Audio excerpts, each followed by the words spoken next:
Pero by this time, makakasama muna natin ang ating Bombo International Correspondent mula sa United Arab Emirates sa capital city Abu Dhabi, Ma'am Nicole Bidtao. Ma'am, kumusta kayo dyan, ma'am? Good afternoon po. Okay lang naman po kami dito. And actually, medyo alert lang po. Oo. So, ma'am, anong oras dyan sa ngayon sa Abu Dhabi? It's 10:45 po in the morning. So, nalaman natin, ma'am, may mga pag-atake pa rin nangyayari. Gaano kalayo dyan sa area mo? Sobrang lapit lang po, sir. And then, kasi, nasa ano lang kami, kung walking distance lang po, sobrang lapit lang talaga kami sa military base sa Abu Dhabi. So, kahapon, kitang-kita po natin yung pagbagsak ng missiles, paglipad ng debris ng missiles, and nakikita po namin dito yung, halimbawa po yung, kasi ngayon lang ang lakas ng sabog sa loob kami. Pag lumalabas na po after sabog or maririnig na parang gera, yung barilan, parang baril na sunod-sunod, it means sa taas ko siya, makikita mo po yung, kung ikaw po, i-describe ko lang po, kung nandito ka po, pinyala ka po sa ulat, makikita mo po yung pagsabog sa taas na may pulbura after sabog. May pulbura na lumalabas na parang ulap. So, yun po, yung ganun po siya kalapit lang dito. So, very medyo close lang kami sa military base na ginapunterya ng US, ng Iran ngayon. Oo. I-clear natin, ma'am, yung umaatake dyan sa inyo ay Iran. Yes po, yun po yung na lumalabas sa na Iran po daw ang umaatake sa mga, kasi sa military base po sila umaatake. So, sobrang lapit lang po. And then, nadaanan ko na din dito yung military base. Nasa gilid lang po kasi ng highway. And then, sa kami dito is nasa kabilang highway lang po. Pero tinatamaan ba yung military base dyan? Yes po, sir. Alam ko, natatamaan siya kasi medyo naman kasi pag ano po namin yung putok. Pag ang putok po is sunod-sunod lang siya tapos malakas, nasa taas lang po siya. So pag ang putok po na alam namin na nakakatama siya kasi yumanig po yung yumanig po lahat yung lupa and then pati po yung bintana namin dito. Yumanig po. Okay.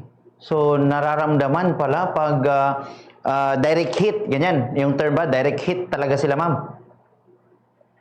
Yes po, sir. At nakita ko rin po dito sa bintana namin yung pagbagsak kahapon and then umuso ay pati debris. Pagbagsak ng missiles sa military base, pagbagsak niya ay sumabog and umusok agad. So, pagka magbaba po siya, pag nakatama po siya sa lupa, yanig po ang almost bahay dito. Kaya po, ngayon, ilang minuto lang bago tayo nag-rest. Yeah. May malakas na sabog. Pero kanina, may mga lumilipad sa taas na alam ko hindi, para siyang mga mga eroplano na lang sila. Siguro natatamaan or sa mataas siya na area. Hindi ko describe kung medyo kabado kami. And then at the same time, kailangan namin kumalma kasi marami kaming bata dito. And kailangan namin na sa mga bata na okay lang. Pero hindi namin kasi sa sobrang impact. Lalo na po kung makatama siya sa lupa. Sobrang lakas po talaga ng hinig po.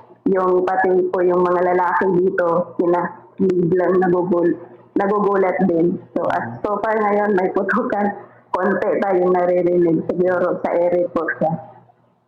Ma'am, US base yan, ma'am, no? Yes po. Okay, US base. Paano yung mga nahuhulog na mga debris? Yung tipaka mula sa mga missile ba? Ma'am, ano ba? Saan tumatama ba sa mga kabahayan sa labas? Yes po, sir. Yun po yung inaano ng ano dito, na yung nahuhulog po talaga na debris. Pero sa pag nakaano kasi sa lupa, ang hulog ang debris. Pero pag nasa ere, hindi ko siya makita na may nahuhulog. Siguro natutunaw siya sa laser nila dito. Oh. Kasi ang sabog lang makita mo, tapos usok. So, kahapon, nakita ko, so, lumipad talaga yung dalawang debris and sobrang super close sa amin. And then, yun yung dinaalarm nila dito. Every time na may malakas at sobrang dami yung, kasi halos sunod-sunod umpisa kahapon ng tanghali yata, wala nang hinto yung putukan dito eh. Maghinto man, kalma konti, pero may maririnig ka na naman, mag-aalam na naman yung phone mo. Ganon po siya ano ngayon sa dito. So, nakatulog kami pero ngayon nagserena pa rin daw kaninang nakatulog kami ng 3. Before kasi nag-1 ng madaling araw, nag-alarm pa rin at hindi na po namin pinapansin yung putukan dito. Ang napapansin na lang po namin yung yanig ng bintana, yanig ng sobrang lakas dito. So, pilit namin inakalma lahat. So kahapon may nahulugan dito ng debris ng missile.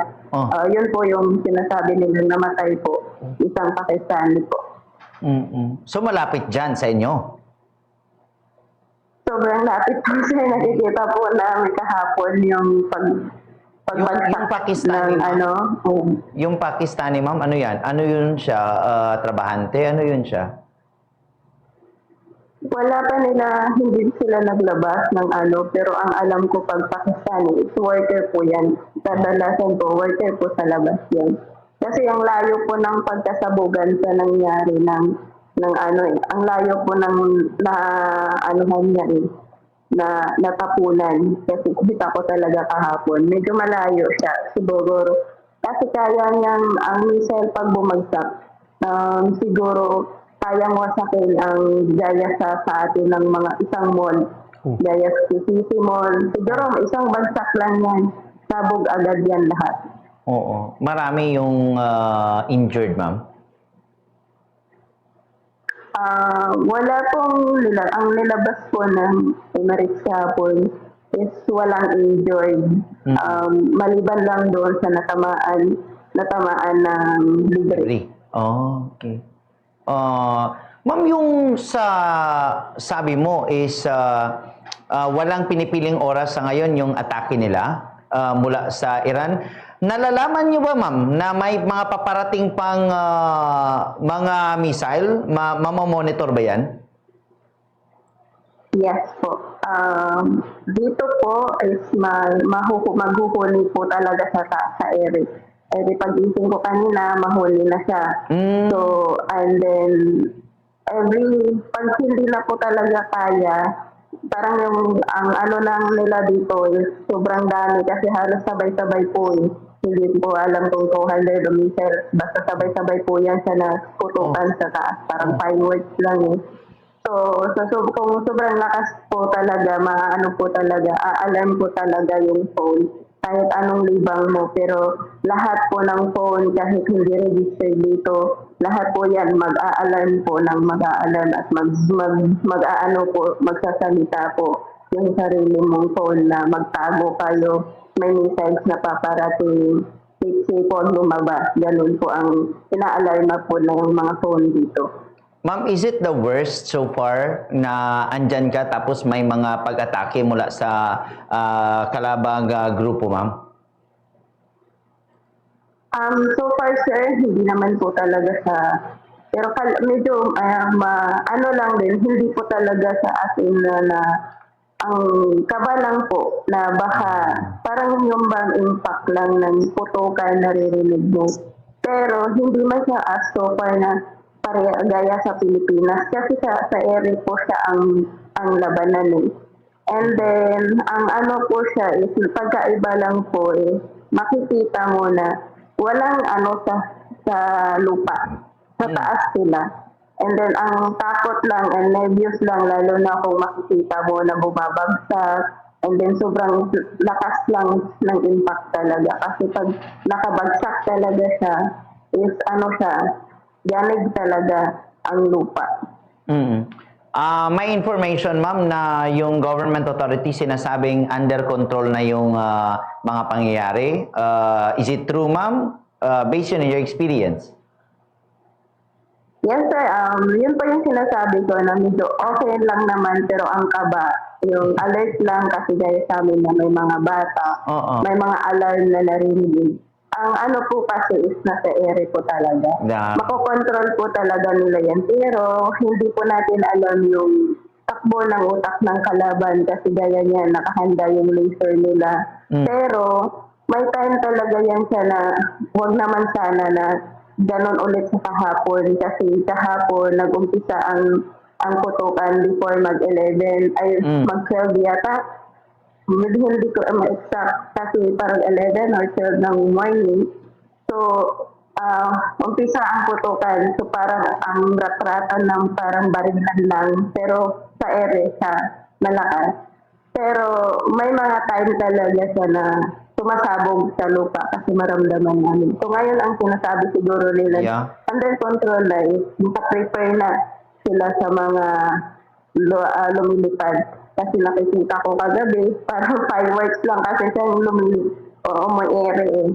Kaya, alarm lang sila pag alarm po nila, takbo lang po sa loob. Kasi ang kinakatakutan lang nila yung mga debris gaya doon sa kahapon na namatay. Hindi po siya natamaan ng bala, pero debris po ang nakakatama sa kanila. Yun po yung pagkaiba ng gera sa Pilipinas saka sa atin. Kasi sila dito, sa taas, sa atin, pwede natin makikita sa baba, pero sa taas kasi ang putukan. Sa himpapawid po yung putukan. So, ang nag-announce na sila na handa na rin silang makipagbakbakan. So, pag ganito po, hindi po namin hawak yung mga desisyon nila kung anong gera pa yung susunod sa amin dito na wag naman sana na magtatagal ng ganito. Pero parang ang mga amo namin dito natatakot din. Pero hindi naman as in na takbo dito, takbo doon.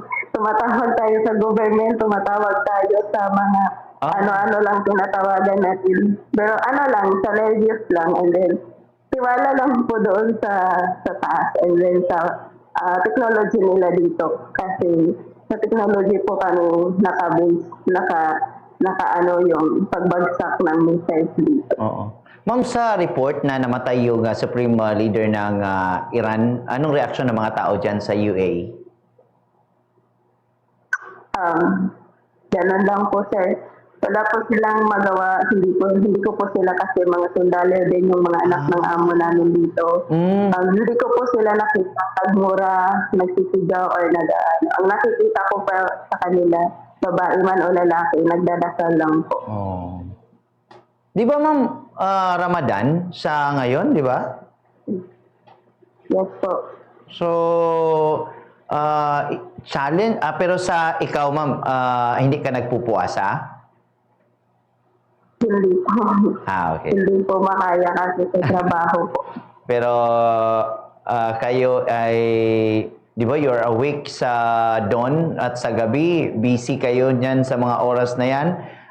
Mamayang, kagabi, ma'am, di ba pag Ramadan, pag gabi, maraming lumalabas. Kagabi, lumalabas pa rin yung mga brothers natin dyan? Lumabas lang po sila, parang sinuntahan lang nila yung mga kamag-anak nila dito, pero hindi katulad sa dati, gaya kagabi na dapat may pagkainan po sila dito sa labas hanggang morning or hindi po sila kumakain mostly dito sa loob ng bahay kasi sa ng bahay. Hindi po sila kumakain dito. And ngayon po kagabi po sa loob po sila kumakain. And then medyo may pagkaiba po mula kahapon gawa na naka-alert din sila. Almost nakalimutan na nila rin na utusan kami ibigyan ng instruction kung anong kakainin nila ng hapon kung hindi pa kami nagsasabi and then nagkakabol kami ng oras. While naghabol kami ng oras kahapon, bagsakan dito, bagsakan doon kasi lakas ng sabog, hindi namin alam kung magpipreto o tatakbo sa bata kasi nag-iiyakan po mga bata namin dito and then mga amo namin hindi rin alam yung amo rin namin dito. Medyo natutulala rin sila na hawak yung bata. Ito lang kasi po yung challenge sa amin. Sa sa amin na matatanda is siyempre, ay ano lang yan, makikita mo naman yung bagsak or saan pupunta, makikita talaga namin dito. Lalo na kung sa taas kami makikita namin. Pero ang kabakat mo kasi yung mga bata, habang nagluluto kami ba, nagbagsakan, nagputukan, tapos yung bata umiiyak, magtatanong, ano bang nangyari, ano bang meron. Kahit sinasabihan ng magulang na, wala, fireworks lang yun. Sabi nila, hindi, bomb yun. Pero naiintindihan po nila kahit yung 5 years old na bata. Pero at least ma'am, sabihin natin mga okay naman yung mga employers ninyo. Kasi parang same lang kayo ng mga experience.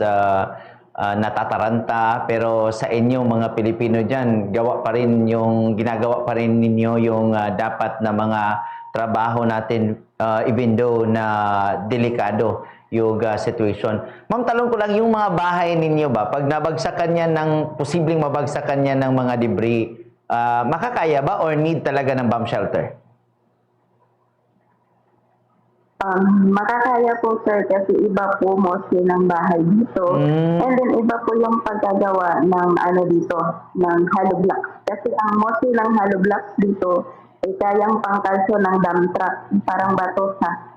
Matigas po talaga sir. Iba po ang hollow blocks sa Pilipinas. And mostly ng bahay dito ay may hollow blocks tapos naka-tiles ang loob at sa labas po. Pero sa inyo ma'am, may bomb shelter? May pagtataguan? Meron kaming pagtataguan siya dito, pero hindi sa bomb shelter talaga. So parang lang siya, parang storage room lang siya. Pero safe naman siya sir, kasi sa gitna din naman may mga kwarto na pagitan. So kung magtatago ka doon, I'm sure na safe naman siya. Pero ano sabi dyan, ma'am? May mga posibleng atake pa bang gagawin yung Iran o antay-antay lang, tingnan lang, di ba? Sa ngayon po, sir, bago lang may sumabog, before tayo sinasabi ko po, bago tayo sumabog, so wala pong makakapagsabi kung kailan po sila aatake at kailan po yung susunod nila na hakbang dito. Pero ang announcement lang ng government na United Emirates is ready sila sa possible na gagawin at makipagbakbakan din. Kasi nga ma'am, no, di ba hindi lang man Iran yung kalaban, may iba pang mga bansa at may iba pang mga militant group na aliado ng Iran na posibleng umatake sa ibang direksyon, ma'am. Yes po. Inamin po kahapon ng Iran na sila yung pasimuno sa pagsabog ng Dubai, Kuwait, Abu Dhabi, and then Qatar and Bahrain. So, inamin po nila yun. So, ito po yung hindi natin hawak ng alam. Pati din mga amo namin dito, ready din sila. Possible din kasi ang alam ko po kasi dito sa kanila, pagka ganito po na medyo alanganin na almost po ng mga lalaki is kukunin at iyon po yung isasabak. Pero ang sa ngayon po kasi sir, iba po kasi ang labanan dito kasi sa ere nga po and kailangan lang po sa technology lang po sila naka-focus at wala po tayong makikita yung lumalabas para magbitbit ng wala po. And then actually po is ang ko po sa location ko po ngayon is malapit po ako sa boundary ng Saudi sa Abu Dhabi. So 20 minutes lang po ride papunta doon sa Saudi to Abu Dhabi. Okay. Tanong ng iba ma'am, kung papauwiin yung mga Pilipino, kaya bang umuwi? Parang wala namang flight sa ngayon. Parang 7 pa magbalik yung Wizz Air daw, ma'am? Wala po yun po yung sinasabi nila na humihingi tayo sa tulong ng gobyerno sa mga ganito. Hindi po ganun yun ka basta-basta sa atin. And kung umuwi man tayo, anong gagawin natin sa Pilipinas? Yun po yung lagi kong sinasabi. Karamihan po sa akin tumatawag. Hindi ko po hawak yung passport. Ang tinatawanan ko po, anuhin mo po ba yung passport? i-close nga po yung close po ang mga airport. Mm. So, wala pong makikita maliban po sa nila dito, mga sundalo, eroplano ng mga sundalo, mga missiles po sa ere, sigurado po close. And then, ang kailangan po natin is hindi rescue. Hindi po ito kaya sa marami na rakratan sa baba. Hindi po rescue, kundi panalangin po ang kailangan natin. And talasan po natin yung pangisip natin, tatagan po natin yung loob natin, hindi po yung sinong presidente yung tatawagin. Wala pong wala pong makakaligtas na rescue or mga DMW like that. Wala po. Yeah. Sarili lang po natin kasi alam natin ilang oras po ang biyahe at alam natin close po yung airport. At wala po tayong, kasi almost dito matitibay ang mga bahay. At hindi po natin kailangan takbuhan ng mga shelter or what else. Kasi po, military base lang po ang tinatamaan nila. Okay. So kung meron man na sumabog doon po sa lugar, siguro may mga may mga doon sa lugar na sumabog kahapon, meron pong sumabog doon sa dagat po. Yun po yung natin. So, kalmahan lang po. Dasal lang po yung kailangan natin. Huwag na po tayong isipin sa gobyerno, wala kayong action, wala kayong ganito. Hindi po gano'n yun kadali. Sila po dito, mga taga dito, hindi po sila nagpapanik, hindi tumatawag sa gobyerno, hindi tumatawag sa pulis, hindi po tumatawag kung sino po. Dito lang po sila sa loob, even though sa Saudi before, naranasan ko rin yan. Dito lang po sila sa loob ng bahay, pinapakalma ang mga sarili at ang mga bata, at nagdadasal lang po. Yun lang po yung sagot doon sa kailangan ng tulong. Dito, no? Mas naisin nyo pa, ma'am, na andyan na lang muna sa ibang bansa, pwera dito sa Pilipinas, na medyo mas problematic pa para sa atin, ma'am. At problematic pa at kulang pa rin sa, livelihood, ma'am. Actually, sir, hindi naman po natin pinagmamaliit ang tulong kasi tulong naman din yun. Aanuhin mo po yung 10,000, ilang buwan pa yung ibibigay. Hindi po agad-agad yun. Pagdating mo sa Pilipinas, bibigyan ka. Ang dami mo pang papers, ang dami pang interview, ang dami mo pang puntahan. Ilang buwan pa po yan. Na marami na pong na-experience. Sorry po sa government natin. Marami na pong na-experience. So dito, kahit may gera kami dito, kahit ninervyos kami dito, nagkakapi pa rin kami, nagtatakbo, kunwari nakangiti, nanonood ng sabog, tinitingnan kung saan ba bumagsak yung mga missiles. At least buo pa rin yung sahod namin. At hindi po kami basta takbo-takbo lang sa labas. Kasi dito po wala pong tumatakbo sa labas na kung may sumabog, may wala pong ganon. Oo. Pero ikaw, ma'am, Mindanaoan man ka, di ba? Taga Mindanao man ka ba? Yes, madam. Sige. Kuhaan lang si ma'am. Okay. Meron na, mas ma-plaster lang siya. Just the way na po, sir, kaya kailangan ko na po magising ko yung alaga namin siguro sa sabog, iiyak po kasi yun. Pero ikaw, ma'am, taga Mindanao man ka, no?